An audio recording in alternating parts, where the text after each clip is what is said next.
நல்லா இருக்கு 2.0 சேனல் எல்லாரும் சப்ஸ்கிரைப் பண்ணுங்க. நல்லா இருக்கு 2.0 சேனலை வந்து சப்ஸ்கிரைப் பண்ணுங்க. நல்லா இருக்கு 2.2க்கு சப்ஸ்கிரைப் பண்ணிருங்க. நல்லா இருக்கு 2.2 சப்ஸ்கிரைப் பண்ணுங்க.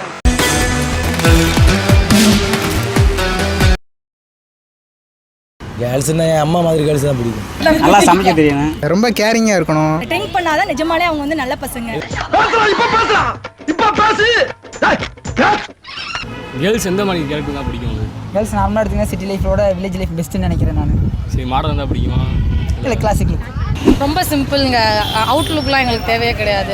உள்ள வந்து அவங்க கேரக்டர் தான் எங்களுக்கு ரொம்ப முக்கியம். முக்கியமாக சீன் போடக்கூடாது. ரொம்ப ஜாலியாக சீனா எப்படி எந்த மாதிரி சீன்? சீன் தான் இந்த இப்போ கூட தான் ரீசன் நாங்கள் பார்க்லேருந்து வந்தோம். ஜஸ்ட் ஒரு ஹாய் தான் சொன்னோம். அதான் இன்னும் பார்த்துட்டே தான் இருக்காங்க. அப்படியே அந்த கேர்ள்ஸ் திரும்பி பார்ப்பாங்களா? இல்லை அழகா இருக்குன்னு பார்ப்பாங்களா? இல்லை அதுக்காக இப்படி அப்படி மொத்தமாக பார்த்துட்டே இருக்காங்க. எங்களுக்கு பிடிக்காது. இல்லை ஒரு பையன்ட்டா நாங்கள் கேர்ள்ஸ் மொத்தமாக திரும்பி பார்க்கணும். அவங்கள அப்படி இருக்கணும். நாங்கள் போய் பார்த்து அவங்க திருப்பி பார்க்கக்கூடாது. இல்லை கேர்ள்ஸ் எந்த மாதிரி கேர்ள்ஸ் வந்து அந்த காலத்து இப்போ கேர்ள்ஸ் வந்து ட்ரெண்டிங்கிற பேரில் வந்து நிறைய மாடர்ன் ட்ரெஸ்ஸு இந்த மாதிரி போட்டு இது பண்ணிக்கிட்டு இருக்காங்க. அதெல்லாம் ஃபேஷன் நினச்சிக்கிட்டு இருக்காங்க.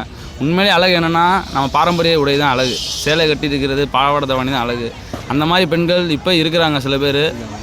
ஆனால் அவங்க வெளியே தெரியாமல் இருக்காங்க. இப்போ மாடர்ன்ற ஒரு மாடர்னைசேஷன் வந்தனால இவங்களோட பெர்சன்டேஜ் அதிகனால அவங்க குறைஞ்சிடுறாங்க. அப்படின்றப்ப இவங்களுக்கு வந்து இதுதான் ட்ரெண்டிங், இதுதான் அழகுன்ற இதனால இருக்காங்க, மாறிடுறாங்க. இதனால் இவங்களால இது பெரிய ஆபத்தாகுது, பரவுது. இப்போதைக்கு கிராமப்புறங்களில் தான் அந்த மாதிரி பெண்கள்லாம் இருக்காங்க. பெண்கள்ன்றது வந்து சேலை இதுதான் அழகு. அவங்க அதை ஒருத்தனால ரொம்ப அழகாக இருப்பாங்க. அழகுன்றது நிறத்துலையோ கலர்லையோ இல்லை. நீங்கள் சேலை கட்டி நீங்கள் மனசுக்கு பிடிச்ச மாதிரி பாசத்தோடு இருந்தால் எந்த ஆணுக்கும் பிடிக்கும். நோட் பண்ணுங்கப்பா பின்றாம்பா. அதிகமாக கோவப்படக்கூடாது. அப்படிங்களா? ரொம்ப ரொம்ப சாரி சார். அப்படிதான் பேசுவேன். அப்புறம் வந்து ரொம்ப கேரிங்காக இருக்கணும். அப்புறம் அன்பாக இருக்கணும். கொஞ்சம் வந்து குழந்தைத்தனமாக விளாண்டுட்டே இருக்கணும் எப்பயுமே. அப்புறம் யார்கிட்டையும் அவ்வளோவா பேசக்கூடாது நம்மளை தவிர. அந்த மாதிரி அதாவது நமக்கு வரவங்க அந்த மாதிரி மாடலாலாம் அவ்வளோலாம் இல்லை. சும்மா நார்மலாக எல்லா பொண்ணுங்க மாதிரியும் நார்மலாக இருந்தாலே பிடிக்கும். பிடிக்குமா?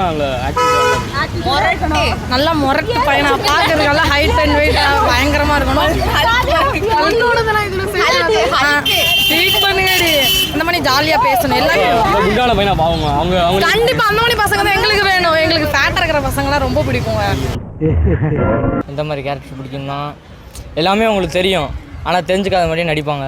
அதாவது பசங்க நாங்கள் வந்து எல்லாமே தெரியலைனாலும் தெரிஞ்சுக்கிட்ட மாதிரி நடிப்போம். அவங்க வந்து எல்லாமே தெரிஞ்சுக்கிட்டாலும் தெரியாத மாதிரி நடிப்பாங்க. தெரியுமாடா, ரெண்டும் ஒண்ணுதானடா, குழப்பறீங்களா?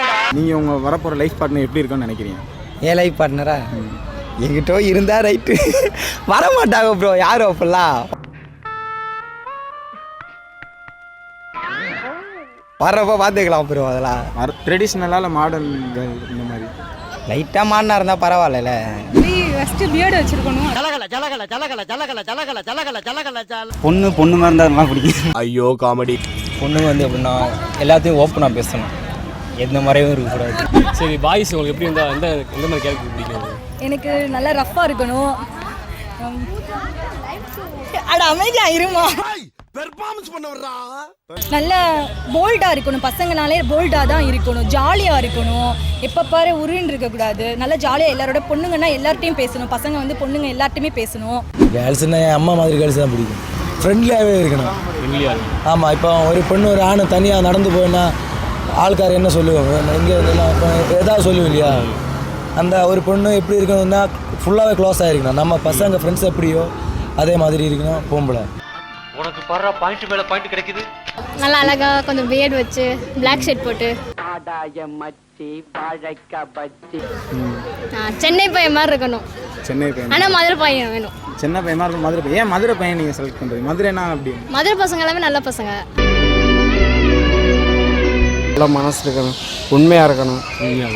சரி, மாடர்ன் தான் பிடிக்குமா இல்லை அடக்கடக்கம்? அதே பொண்ணுங்க ஃப்ரெண்ட்லியாக இருக்கணும்.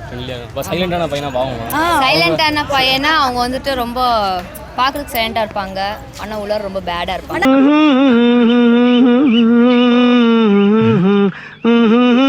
ட்ரிங்க் பண்ணாதான் நிஜமாலே அவங்க வந்து நல்ல பசங்க. எதனால சொல்றீங்க? இல்லை எதனால ரீசன்? இல்லை எல்லாருமே பொதுவாக என்னை பொறுத்த வரைக்கும் ட்ரிங்க் பண்ணால் நல்ல பசங்க தான்.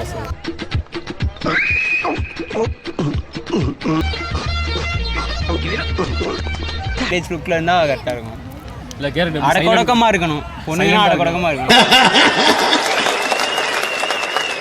வாய்ப்பில்லை ராஜா, வாய்ப்பு கிடையாது. சரி லைஃப் பண்ணுறது எப்படின்னு ஆசை எனக்கு நான் இப்போ சொன்ன மாதிரி எனக்கு வந்தால் போதும். நம்ம எல்லா கஷ்டத்தையும் அவங்களையும் ஷேர் பண்ணிக்கிட்டு அவங்களும் சேர்ந்து நம்மளோட வரணும். உண்மையாக இருக்கும். Life partner jovial type and happiest person. எகிரி குதித்தேன், பானம் இடித்தது, சிறகை விரித்தேன், பறவையானது அரே அரே. எப்படி போல நார்மல் பையனா மாதிரி நல்லா ஜாலியாக இருந்தால் போதுங்க.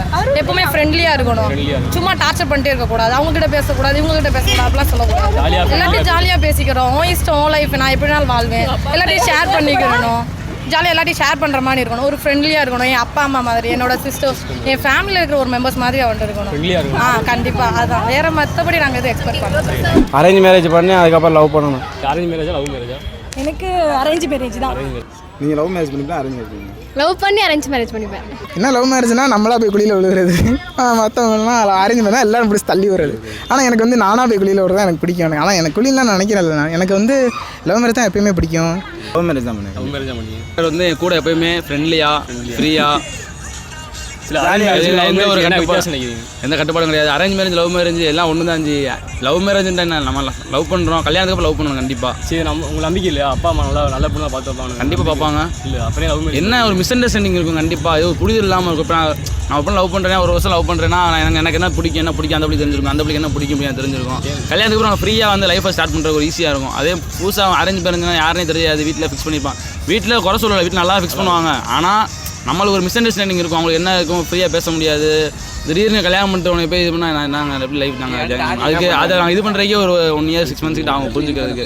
அதுக்குள்ள நிறைய ப்ராப்ளம்ஸ்லாம் நிறைய டைவர்ஸ்லாம் வருது. அதனால் மேக்ஸிமம் ஒரு பொண்ணை பற்றி கல்யாணம் பண்ணணும்னா அதை பற்றி புரிஞ்சுக்கிட்டு நல்லா பேசி அதுக்கப்புறம் மேரேஜ் பண்ணால் நல்லாயிருக்கும். Love and arrange. Love marriage love marriage பண்ணால் புதக்குழியில் விழுகிறேன். அரேஞ்ச் மேரேஜ்னா நல்ல குழியில் விழுகிறான்.